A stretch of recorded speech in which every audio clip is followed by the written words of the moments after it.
Good day mga ka-FB, ayan. So mga ka-JF, ayan, what's up sa inyo lahat. Ayan, maggagawa po tayo ngayon ng grass cutter. Ito po ang GX35. Ito po ay gagawin natin dahil meron pong tagas.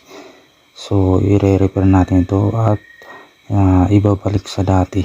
So i-condition natin guys, i-top overhaul po guys.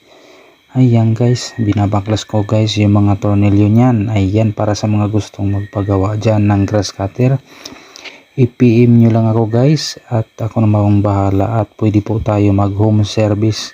Ayan guys, pwede po natin yan puntahan mismo sa bahay ninyo kung gusto nyo po magpagawa ng grass cutter. Ayan guys, so talagang baklas na po yung ibang mga parts niyan guys.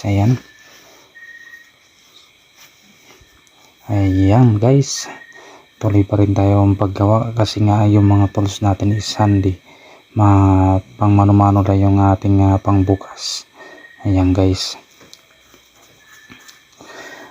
at syempre guys, huwag niyong kalimutan i-like at i-share yung mga videos ko guys dito sa aking mga videos. Ayan, thank you so much po sa lahat ng mga viewers natin na patuloy nagsusuporta. Ayan, so dandan natin tinatanggal na po natin lahat na yung mga parts niya.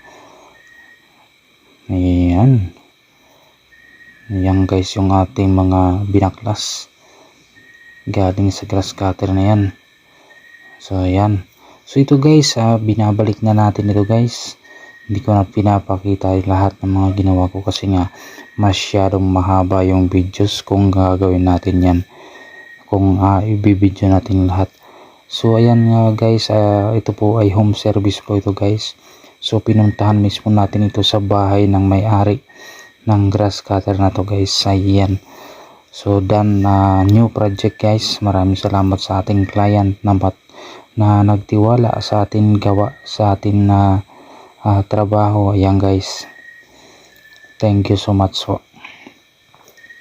Ayan, tuloy-tuloy pa rin guys yung ating paggawa. Binabalik na natin yung mga tornilyo nya. Ayan guys, sigurado na yan guys na walang tagas.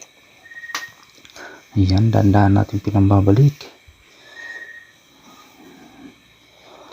At dito guys, magiging mukhang bago na to guys yung kanyang mukha kumpara nung binuksan ko yan guys. Grabe, yung kanyang oil is tagas na po, kaya need na po itong top overhaul.